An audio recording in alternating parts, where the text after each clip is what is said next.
The Thornback elders smiled, and Minho felt something shift in the room. The air seemed lighter somehow, as if everyone had been holding their breath and could finally exhale. Kira reached across and squeezed his hand briefly. "Thank you," she said simply. "Thank you for trusting us." Elder Nessa stood again, moving with surprising energy for someone her age. "Then we should begin immediately. There's someone who wants to meet you. She's been waiting in the next room." Minho's eyebrows rose. "Waiting? How long have they been there?" "Since before you arrived," the scarred elder said with a slight smile. "We had to discuss Trelmas first, make sure you understood what we were offering. But this person has been eager to speak with you." Kira walked to a door on the far side of the room and knocked twice. The door opened and a human woman entered. She was perhaps 50 years old, with silver streaking through her black hair. She wore a formal suit in dark blue, and she carried herself with quiet authority. But what caught Minho's attention was the badge on her collar. It showed the symbol of the Galactic Council. Minho stood immediately, feeling suddenly very aware of his cheap clothes and worn shoes. "Ma'am, the woman held up a hand. "Please sit. I'm not here in any official capacity." "Well, not entirely." She smiled warmly and took an empty chair in the circle. "My name is Sujin. I'm the human ambassador to the Galactic Council." Minho sat down heavily. The ambassador. The most important human in galactic politics was sitting in a small room in Address Block 7, wanting to talk to him. This had to be a dream. "I heard about what happened at the Grand Celestial Restaurant," Ambassador Sujin continued. "The Thornback elders contacted me 3 days ago. They wanted me to understand the significance of what you did. I just fed someone who was hungry," Minho said, feeling more confused by the minute. "Yes, you did, and in doing so, you demonstrated something that the Galactic Council has been trying very hard to ignore." Sujin leaned forward, her expression serious. "Minho, do you know why humans are treated poorly throughout the galaxy? Why beings like Kixtal feel comfortable insulting us?" Minho shrugged. "Because we're new? Because we're not as advanced as the other species? That's what they want you to think. But the real reason is much more complicated." Sujin glanced at the Thornback elders, who nodded encouragingly. "The galaxy has operated on a strict hierarchy for thousands of years. The oldest, most technologically advanced species sit at the top. Everyone else exists to serve their interests. It's not written down anywhere, but everyone understands it." She paused, gathering her thoughts. Then humans arrived. "We're young, we're not particularly strong or fast, and our technology is centuries behind the leading species. By all rights, we should have accepted our place at the bottom of the hierarchy, but we didn't." Ral spoke up, his voice warm with admiration. "Humans refuse to accept that some people are worth less than others. You see a slave and you work to free them. You see poverty and you try to fix it. You see injustice and you speak against it. It's instinctive for your species. And that's terrifying to the people in power," Sujin continued. "Because if beings start to question the hierarchy, if they start believing that everyone deserves dignity and respect, then the whole system falls apart." Minho frowned, trying to understand. "But we're just trying to help people. Why is that threatening?" "Because helping people means changing systems," Kira explained. "When humans organized the mining workers on Colony 7, you didn't just get them better pay. You made those workers realize they had value, that they deserved to be treated well. That idea spread to other colonies, other industries. Now there are labor movements on 30 different worlds, all inspired by what humans started." The scarred elder nodded. "The same with the refugee programs. When humans began helping displaced populations, you showed them that someone cared about their survival. That gave them hope. Hope leads to action. Action leads to change." Ambassador Sujin's expression grew more intense. "For the past 5 years, I've been building a coalition at the Galactic Council. We call it the Empathy Alliance. It's a group of species who believe the old hierarchy needs to end. We believe all beings deserve basic rights regardless of their age or power or technology." "The Thornbacks were the first to officially join," Elder Nessa added. "But there are others. The gentle ones from the water worlds, the singing people from the crystal forests, even some younger members of traditionally powerful species. We're small, but we're growing." Sujin stood and walked to the window where Kira had stood earlier. "What you did at the restaurant, Minho, it's a perfect example of what we're trying to promote. One person choosing kindness over rules, one person deciding that another being's dignity matters more than profit or status. If we can show the galaxy more stories like yours, we can change how people think.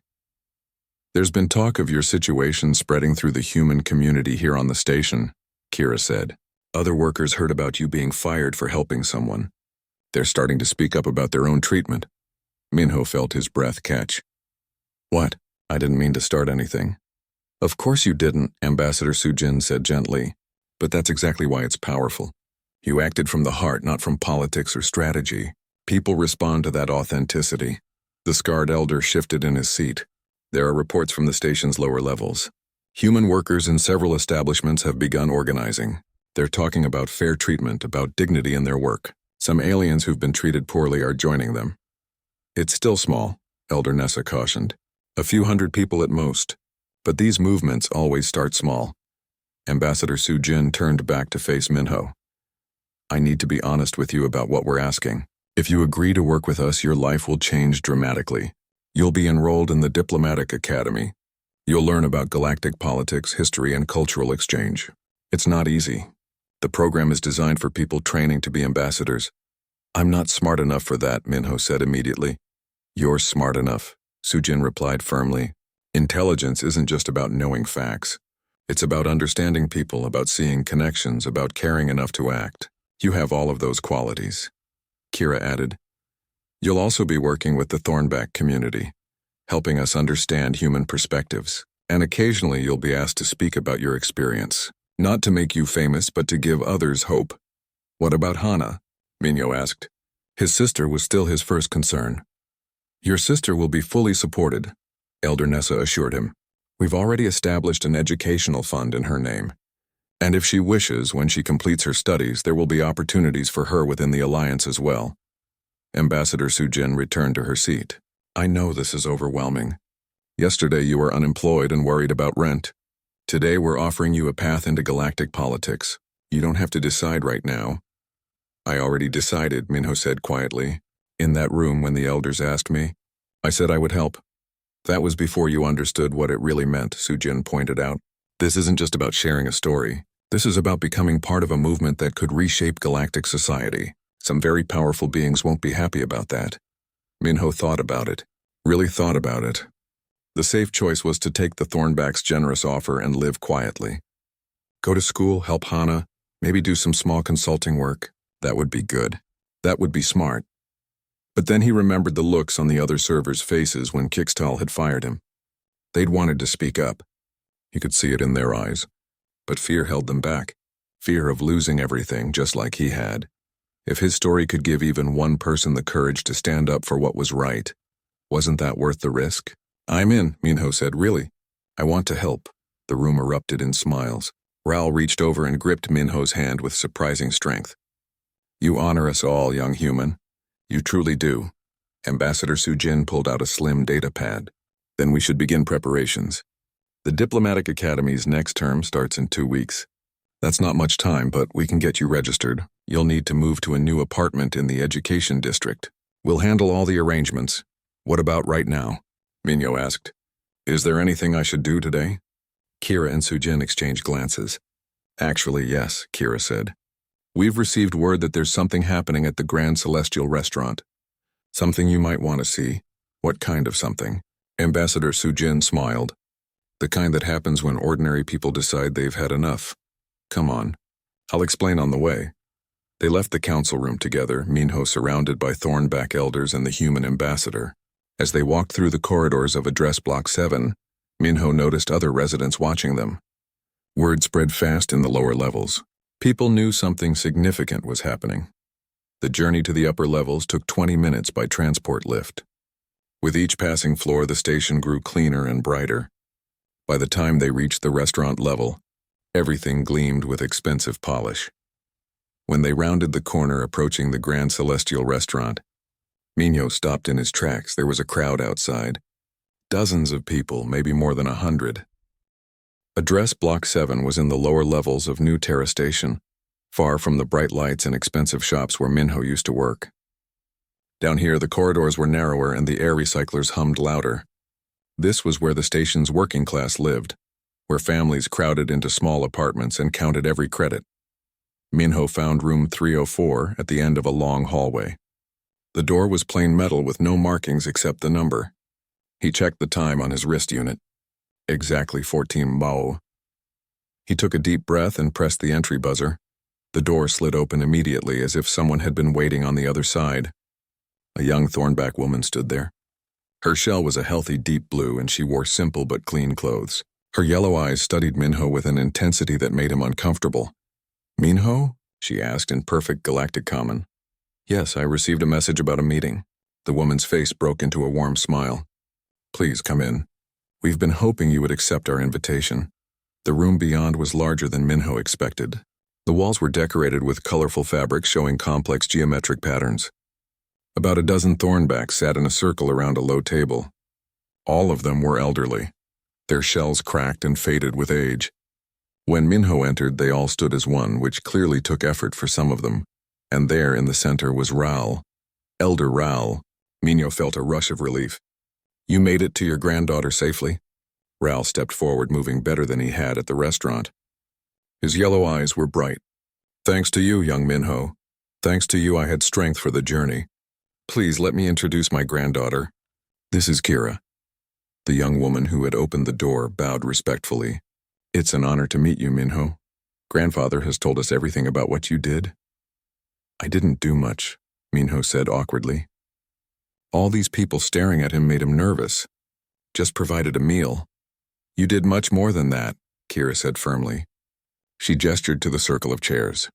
"Please sit. We have important matters to discuss." Minho sat, and everyone else settled into their seats. One of the elderly Thornbacks, a woman with a shell so pale it was almost white, spoke first. "I am Elder Nessa, leader of the Thornback Diaspora Council." "Young human, do you know what we are?" Minho shook his head. "No, Elder. I've never heard of your council before." Elder Nessa nodded. "That's not surprising. We keep our presence quiet. The Thornback people were once mighty, but those days are long past. Now we are scattered across hundreds of worlds. Most of us are poor. Many struggle to survive. But we remember our history and we maintain our traditions." Another elder, this one male with a deep scar across his shell, leaned forward. "One of our most sacred traditions is called Trelmas. In your language, it means something like the debt of compassion. When someone shows genuine kindness to a Thornback elder without expecting anything in return, especially when that kindness costs them something precious, our people are honor-bound to repay that debt." Minho felt his face grow warm. "There's no debt. I just gave him a meal. Anyone would have done the same." "No," Raoul said softly. "No, anyone would not. You saw what happened at that restaurant. Dozens of people watched me being thrown out. None of them cared. None except you." Kira moved to stand beside her grandfather. "When grandfather reached me, he was weak and sick, but he told me your story immediately. I contacted the council and we began making arrangements." "Arrangements for what?" Minho asked. This felt unreal, like a strange dream. Elder Nessa stood and walked to a cabinet against the wall. She returned carrying a small box made of dark wood. "First, we want to ensure you and your sister are cared for. We've arranged a fund that will cover all of your sister's educational expenses. She will never need to worry about tuition or books again." Minho's breath caught in his throat. "What? No, I can't accept that." "It's too much. It's not enough," Raoul said. "But it's a start. We also have a position for you if you're interested. We need someone to help us understand human culture and human thinking. You would work as a cultural consultant helping Thornbacks and other species learn to communicate better." The scarred elder spoke again. "The pay is modest but steady. You would have your own apartment, enough to live comfortably. And you would be doing important work building bridges between species." Minho's mind raced. This couldn't be real. Things like this didn't happen to people like him. "Why? Why would you do all this for one meal?" Kira knelt beside Minho's chair so they were at eye level. "Because, Minho, you showed my grandfather something he hasn't experienced in 20 years. Dignity. You treated him like a person who mattered. In doing so, you honored all Thornbacks everywhere." Elder Nessa returned to her seat. "But there's more we need to tell you. The Thornbacks have been observing humans for several decades now. Most species in the galaxy view your kind as weak and emotional. They think your compassion and empathy are flaws that evolution should have removed. We think differently," the scarred elder said. "We think humans have something most advanced species lost long ago. You have the ability to feel genuine sympathy for those you consider beneath you. You see suffering and you act even when it costs you. That's not weakness. That's incredible strength. Kira stood and walked to the window, looking out at the station's lower levels. The galaxy is changing, Minho, slowly but surely. More and more species are starting to question the old ways, the hierarchy that puts some beings above others. Humans are at the center of this change, whether you realize it or not. I don't understand, Minho said. We're just trying to survive. We're new here. We don't have power or influence. Not officially, Elder Nessa agreed. But humans have started dozens of workers' rights movements across the galaxy. You've helped free slaves on 4 different worlds. You've established refugee programs that other species would have never considered. You do all this quietly, person by person, act by act. And it's changing things. Ral placed a weathered hand on Minho's shoulder. What happened at that restaurant? The way you stood up to your manager? That's happening everywhere humans go. You refuse to accept that some people don't matter. You refuse to look away from suffering, and that terrifies the people in power. Minho felt overwhelmed. I'm just one person. I'm nobody important. That's exactly the point, Kira said, turning from the window. You're not a leader or a politician. You're a waiter who lost his job for doing the right thing. And that story is powerful precisely because you're ordinary. If someone like you can make a difference, anyone can. The room fell silent for a moment. Minho tried to process everything he was hearing. It was too big, too strange. He'd spent 3 years keeping his head down, working quietly, sending money home. The idea that any of that mattered beyond his own small life seemed impossible. There's something else, Elder Nessa said carefully. Before we finalize these arrangements, you need to know that accepting our help comes with a choice. You can take what we offer and live quietly. Study, work, help your sister. That would be perfectly acceptable and we would understand. Or, Minho prompted. Kira returned to the circle and sat beside her grandfather. Or you can let us tell your story. We want to spread the word about what you did, about what happened at the Grand Celestial Restaurant. We want other beings to see that choosing kindness over profit is possible. We want humans and other species to know they're not alone in wanting change. It won't be easy, the scarred elder warned. Some will call you naive. Others will say you're trying to be a hero. And the people in power, the ones who profit from keeping others down, they won't like the attention. Minho thought about Kikstal's words. You're nothing. Just another stupid human who doesn't understand how the galaxy works. The manager had meant those words as an insult, but maybe not understanding the galaxy's cruel rules was actually a good thing. Maybe refusing to accept them was how things changed. He thought about his grandfather dying alone. He thought about Ral, nearly starving because no one would show him basic kindness. He thought about Hana and all the other young people trying to build better lives in an unfair universe. What exactly would I need to do? Minho asked. Kira smiled. Tell your story. Let us introduce you to people who are building something new. There's a movement growing, Minho. Species from across the galaxy who believe compassion should be universal, not a character flaw. They need symbols. They need stories. They need to see that ordinary people can stand up to injustice. Elder Nessa added, We can't promise it will be safe. We can't promise it will be comfortable. But we can promise it will matter. Minho looked around the circle at these elderly thornbacks. They'd been powerful once. Now they were forgotten by most of the galaxy. But they hadn't given up. They were still fighting, still working to make things better. Not with weapons or money, but with honor and tradition and connection. He pulled the smooth stone Ral had given him from his pocket. It sat heavy in his palm, warm from being carried close to his body. Such a small thing. A piece of family history given to a stranger. But that small gesture had led him here to this moment, to this choice.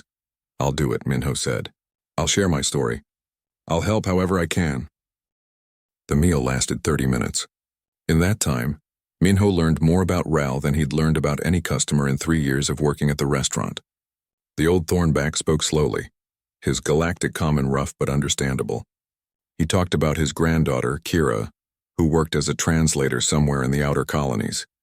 He hadn't seen her in 5 years. She sends money when she can, Ral explained, spooning up the last of his soup. But messages are expensive, and I didn't want to burden her. Then last month, the doctors told me I don't have much time left. I decided I had to see her once more, even if it meant spending everything I had.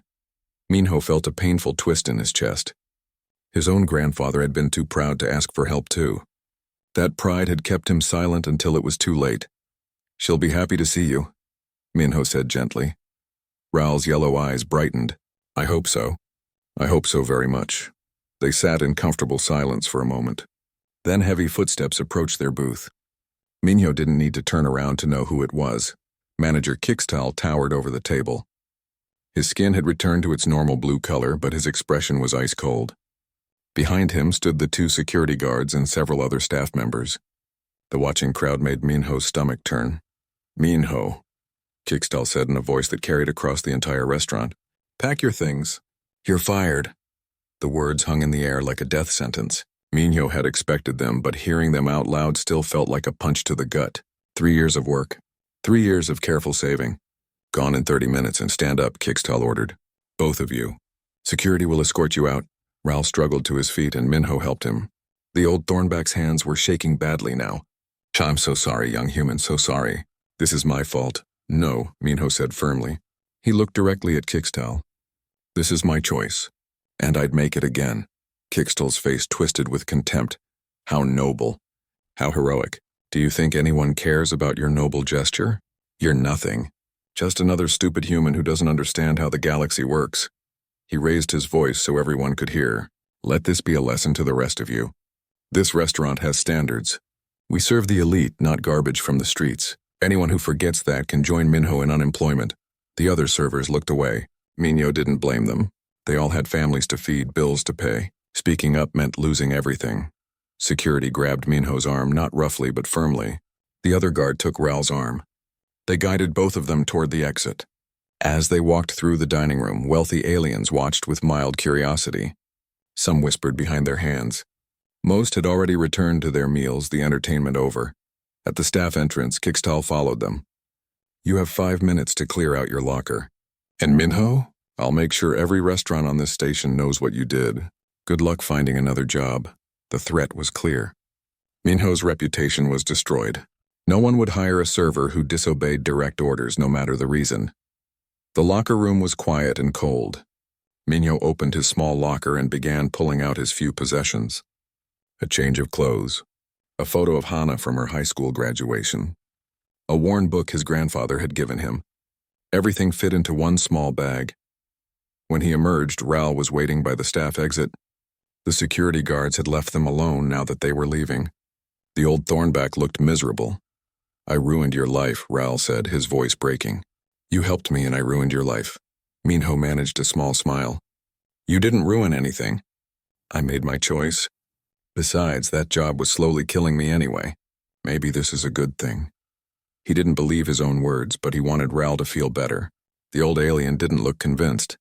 They walked together to the station's main transport hub. The hub was busy with travelers coming and going. Ships departed every few minutes, carrying people to distant worlds. Raoul's transport to the outer colonies would leave in an hour. "Thank you," Raoul said. He reached into his tattered robe and pulled out a small object. It looked like a piece of polished stone, smooth and dark. "This is all I have to give you. It's not worth much, but it belonged to my father, and his father before him. Please take it." Minho started to refuse, then saw the desperate hope in Raoul's eyes. The old Thornback needed to give him something. Needed to feel like he wasn't just taking. So Minho accepted the stone and put it in his pocket. "Take care of yourself, Raoul," Minho said. "I hope you have a wonderful visit with your granddaughter. And I hope the universe rewards your kindness. Young Minho, you have the heart of a true warrior, even if you don't carry a sword." They shook hands in the human way, and then Raoul shuffled toward his departure gate. Minho watched until the old Thornback disappeared into the crowd.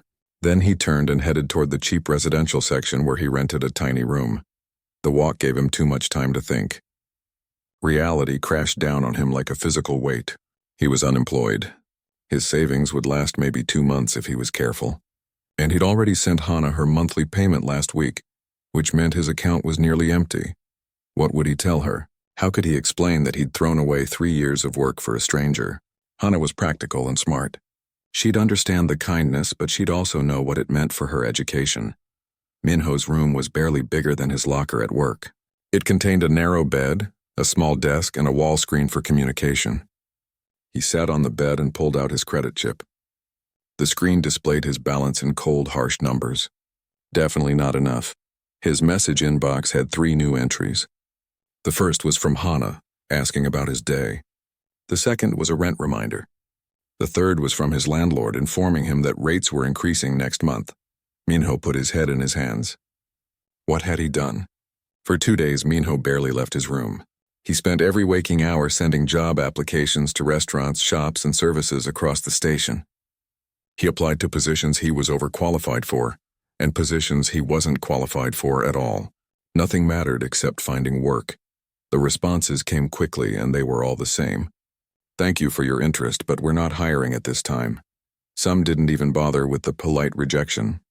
Kickstall had spread the word efficiently. Minho was blacklisted.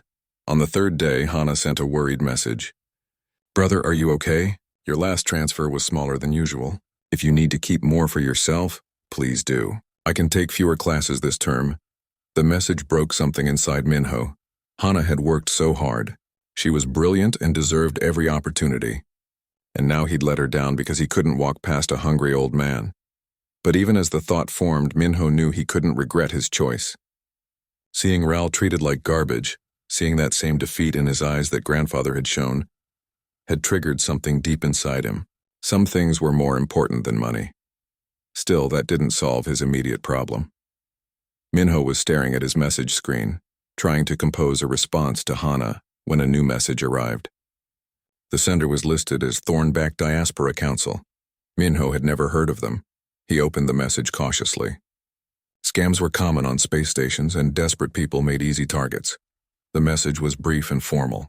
Mr. Minho, you are invited to meet with the Thornback Diaspora Council regarding a matter of honor. Please come to address Block 7, Section D, Room 304 tomorrow at 14:00 station time. This concerns your recent kindness to Elder Ral. Minho read the message 3 times. It could be a scam. It could be dangerous. Or it could be legitimate. He had nothing to lose by going. If it was a scam, he had nothing worth stealing anyway. He sent a short reply accepting the invitation. Then he lay back on his bed and stared at the ceiling. Tomorrow would bring answers, whatever they might be. The lights of New Terra Station blazed like a small sun against the darkness of space. Ships from 100 different worlds docked at its ports every day. Inside the massive orbital hub, thousands of beings lived and worked together. Some came to trade, others came to make deals, and some, like Minho, came because they had nowhere else to go. Minho adjusted his white server's jacket and checked his reflection in the polished wall of the Grand Celestial restaurant. His dark hair was neat. His shoes were shined. Everything had to be perfect. Manager Kickstall accepted nothing less. The restaurant sat on the top level of the station, where the wealthy aliens came to eat and be seen. Through the huge windows, diners could watch ships arrive and depart while they enjoyed expensive meals. Minho had worked here for 3 years. 3 years of carrying plates, pouring drinks, and smiling at aliens who barely looked at him. He didn't mind the work. The pay was enough to send money back to Earth, where his younger sister Hana was studying to become a doctor. That was all that mattered. Hana's education. Hana's future. Their parents had died when Hana was young, and Minho had raised her himself. Now she was 19 and brilliant, and Minho would do anything to keep her in school. The evening shift started like any other. Minho took orders from a table of Veltorian merchants who snapped their fingers at him like he was a pet. He served drinks to a group of crystalline diplomats who didn't acknowledge his existence. This was normal. Humans were new to the galactic community, and most aliens saw them as lower-class workers. Good enough to serve food, but not good enough to sit at the table. Minho had learned not to take it personally.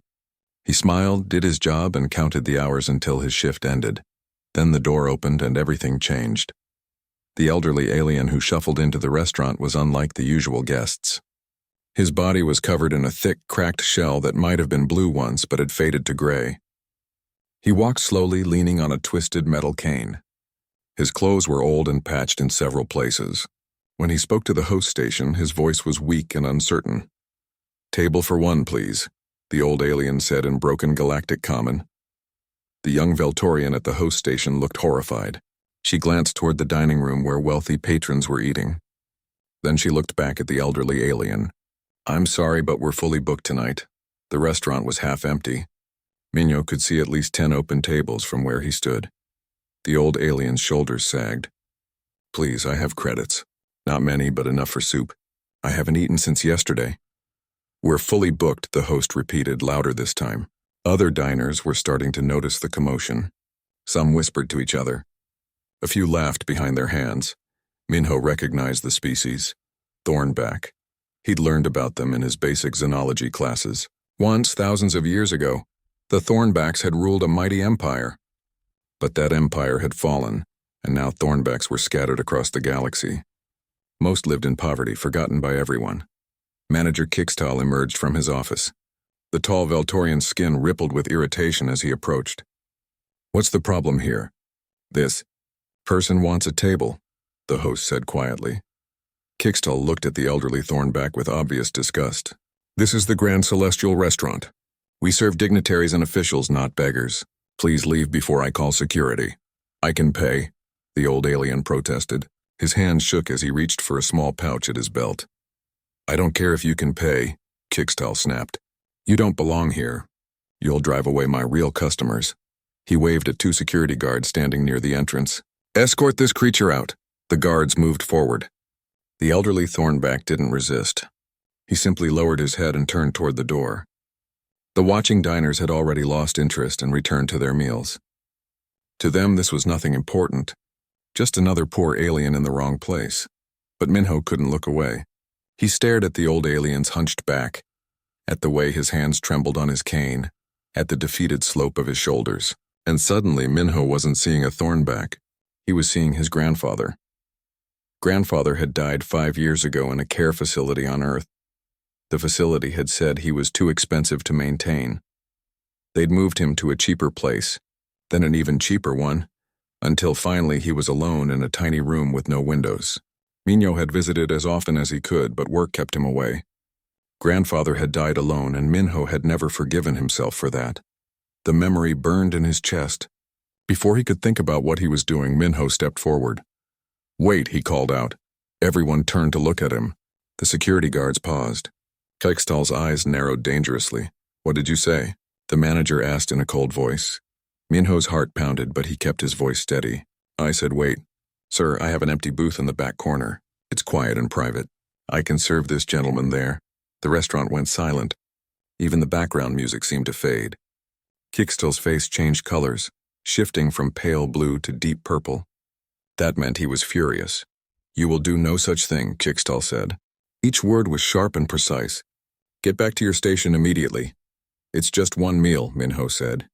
He knew he was making a terrible mistake, but he couldn't stop himself. He's hungry. It's not right to turn him away. Not right? Kixtal laughed, and it was an ugly sound. You're a waiter.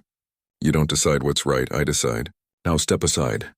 The elderly Thornback looked at Minho with surprise. Young human, please don't risk yourself for me. I'll go, but Minho was already moving. He walked past the security guards, past his furious manager, and stood next to the old alien. What's your name, sir? The Thornback blinked in confusion. Ral. My name is Ral. I'm Minho. Please come with me. Minho gently took Ral's arm and guided him toward a small booth in the back corner of the restaurant. The booth was usually reserved for staff meals, tucked away where customers rarely looked. Ral moved slowly and Minho matched his pace. Behind them, Kixtal's voice rang out sharp and clear. Minho, if you seat that creature, you're fired. Do you understand me? Fired. Minho understood perfectly. He helped Ral into the booth anyway, then fetched a glass of water and a basket of bread. When he returned, Ral was sitting with his eyes closed, one hand pressed to his chest. Are you all right? Minho asked with concern. Ral opened his eyes. They were bright yellow and wet with tears. Why are you doing this? You'll lose your job. Minho set down the water and bread. Because it's the right thing to do. And because someone should have done it for my grandfather. He pulled out his personal credit chip, the one that held his own money, and ordered a bowl of the station's best soup through the table console. It wasn't much, but it was warm and filling. The cost would take a big bite out of his savings, but Minho didn't care. When the soup arrived, Ral ate slowly, savoring each spoonful. Between bites, he told Minho his story. He was traveling to the outer colonies to see his granddaughter one last time before he died. He'd spent most of his money on transport and had been trying to make what little remained last until he reached her. Minho listened and refilled Raoul's water. They talked like two ordinary people sharing a meal, and for those few minutes nothing else mattered. Most were human, wearing the uniforms of various station services, but there were others too. A few gentle ones, their blue ski. The crowd outside the Grand Celestial restaurant wasn't violent or angry. They simply stood there, quiet and determined. Many held signs made from recycled material. The messages were simple but powerful. Dignity for all workers. Service is honor, not shame. We see you. Minho felt his legs go weak. Ambassador Sujin steadied him with a hand on his arm. They came because of you, she said softly. Word spread about what happened. About a waiter who chose kindness over his job. It resonated with people who face the same choice every day. A young human woman noticed Minho approaching. Her eyes went wide and she called out, "That's him!" "That's Minho." The crowd turned as one. For a terrifying moment, Minho thought they might rush toward him, but they didn't. Instead, they began to applaud. It started with a few people, then spread through the entire group. The sound echoed off the station's metal walls, filling the corridor with recognition and support. Minho didn't know what to do. He'd never been the center of attention like this. He raised a hand in an awkward wave, which made several people laugh warmly. A human man in a restaurant uniform stepped forward from the crowd. Minho recognized him, one of the servers from the Grand Celestial. His name was Daiho, and he'd worked there even longer than Minho had. "We wanted you to know you weren't alone," Daiho said. His voice shook slightly, but he kept going. "When Kixtal fired you, we all felt it. We've all wanted to stand up to him, to say that treating people like garbage is wrong, but we were scared. You showed us it was possible." Another server, a young woman named Minji, joined Daiho. After you left, 3 more servers quit. They said if the restaurant didn't value human dignity, they didn't want to work there. Then workers from other restaurants heard the story. We started talking to each other, sharing our experiences. It spread fast, Daiho continued. We realized we weren't the only ones being mistreated. Humans across the station, working in shops and services and warehouses, they all had similar stories. So we decided to do something about it. Ambassador Sujin stepped forward, addressing the crowd. "What you're doing here is important. You're showing the galaxy that workers deserve respect. That being in service doesn't mean accepting abuse." One of the gentle ones, a tall being with skin like the ocean, spoke in a bubbling voice. "We support this. My people were slaves once. We know what it means to be treated as less than nothing. When we see injustice, we must stand against it." The crowd murmured in agreement. Minho noticed that several wealthy aliens had gathered at a safe distance, watching the demonstration with confusion and discomfort. Some recorded everything on their devices. Others whispered to each other with worried expressions. Then the restaurant door opened. Kixtal emerged, flanked by station security. The manager's skin had turned a deep purple, indicating his fury. When he saw the crowd, his face twisted with disgust. "What is this?" he demanded. "You're blocking access to my establishment. I'll have you all arrested for disrupting business." "We're on public property," Ambassador Sujin said calmly, stepping forward. "We have every right to peaceful assembly, and I should mention that as the human ambassador to the Galactic Council, I'll be filing a formal complaint about your treatment of human workers." Kixtal's eyes widened when he recognized Sujin. His certainty wavered for just a moment before his arrogance returned. "One complaint won't change anything. This station has operated the same way for decades. Workers know their place." "Their place?" Daiho called out. "You mean working 12-hour shifts for minimum pay?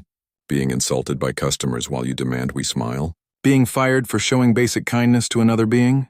The crowd stirred, voices rising in support. The security guards looked uncomfortable, clearly unsure about what to do. They were just trying to keep the peace, and this wasn't a violent situation. Minji raised her voice. "We're not asking for luxury. We're asking to be treated like people, to have fair schedules, decent pay, and the right to show compassion without losing everything." More voices joined in. People began sharing their own stories. A human man who'd been fired for refusing to serve a customer who was harassing other workers. A woman who'd been denied time off when her father died because the shift couldn't be covered. An older man who'd worked at the same shop for 15 years without a single raise. Each story added weight to the moment. This wasn't about one restaurant or one manager. This was about a system that allowed workers to be treated as disposable. Kickstal tried to speak over them, but his voice was drowned out. Finally, he turned and stormed back into the restaurant, slamming the door behind him. The security guards remained outside, but they made no move to disperse the crowd. Kira touched Minho's shoulder. "Look around." Really look, Minho did. He saw humans who had found their courage. He saw aliens who had chosen to stand with them. He saw wealthy observers recording everything, which meant the story would spread beyond this station. And he saw hope. Real tangible hope that things could be different. "This is what one act of kindness created," Kira said quietly. "You helped my grandfather." That simple choice started a chain reaction. Now look at what's happening. Over the next hour, more workers arrived. The demonstration remained peaceful, but its message was clear. Things needed to change. By the time the crowd finally dispersed, Minho had spoken to dozens of people. Each one thanked him, not for starting something, but for showing them that standing up was possible. As the day wore on, news spread across the station. The story of the waiter who was fired for feeding a hungry alien, and the movement that followed, became the topic of countless conversations. Some dismissed it as naive idealism. Others saw it as dangerous disruption. But many, especially those who worked in service and labor, saw it as hope. 3 days later, Minho moved into his new apartment in the education district. It was small but clean, with an actual window that looked out at the stars. The Thornback elders had helped him move his few possessions, and Kira had brought traditional foods to celebrate his new beginning. He sent a message to Hana, finally telling her the full story. He explained about losing his job, about meeting Raoul, about the Thornback Council and Ambassador Sujin. He told her about the demonstration and the diplomatic academy. He ended by saying that her education was secure, that she never needed to worry about credits again. Hana's response came within an hour. The video showed her sitting in her dorm room, tears streaming down her face. "Brother, I'm so proud of you," she said, her voice breaking. "Grandfather always said that kindness was our family's greatest strength. He said we should never be ashamed of caring about others, even when the world told us it was weakness. You proved him right. You proved that choosing compassion isn't just right, it's powerful." She wiped her eyes and smiled. "I'm going to work harder than ever. I'm going to finish my degree and find a way to help too. Maybe I can use medicine to continue what you started. We can change things, Minho. Together." The message ended, and Minho sat in his new apartment, feeling the weight of responsibility settle on his shoulders. But it wasn't a crushing weight. It was purpose, direction, meaning. A chime at his door announced a visitor. He opened it to find Ambassador Sujin holding a datapad and a package. "Official Academy materials," she said, handing him both. "Classes start tomorrow. I thought I'd deliver them personally and see how you're settling in." "It's strange," Minho admitted, inviting her inside. "A week ago I was unemployed and desperate. Now I'm preparing to attend the Diplomatic Academy. It doesn't feel real." Sujin sat in one of the simple chairs. "It's very real, and it's going to be difficult. The Academy doesn't make exceptions for anyone. You'll be studying history, politics, languages, and cultural systems. You'll be in classes with beings from the most powerful families in the galaxy. Many will look down on you." "So nothing new then," Minho said with a slight smile. Sujin laughed. "Exactly. But here's the difference. At the restaurant, you had to accept their contempt because you needed the job. At the Academy, you're there because you earned it. Because you demonstrated the exact qualities we need in galactic diplomacy. Never forget that." She stood to leave, then paused. "One more thing. The Grand Celestial restaurant is for sale. Kickstal's reputation has been destroyed. No one wants to dine at a place known for treating workers poorly. Several investors have backed out of his other business ventures. He's leaving the station within the month." Minho felt a complex mix of emotions. "I never wanted to ruin his life. You didn't ruin it. He ruined it himself through years of cruelty. You just held up a mirror so everyone could see what he really was." Sujin moved toward the door. "Actions have consequences, Minho. Good ones and bad ones. The consequences of your kindness are spreading farther than you realize. Get some rest. Tomorrow, your real journey begins." After she left, Minho opened the package. Inside was his academy uniform, a datapad loaded with study materials, and a formal welcome letter. He also found something unexpected, a message from the Thornback Diaspora Council. The message contained a list of other stations and colonies where similar worker movements had started. Apparently, news of the demonstration had spread through communication networks. Humans and other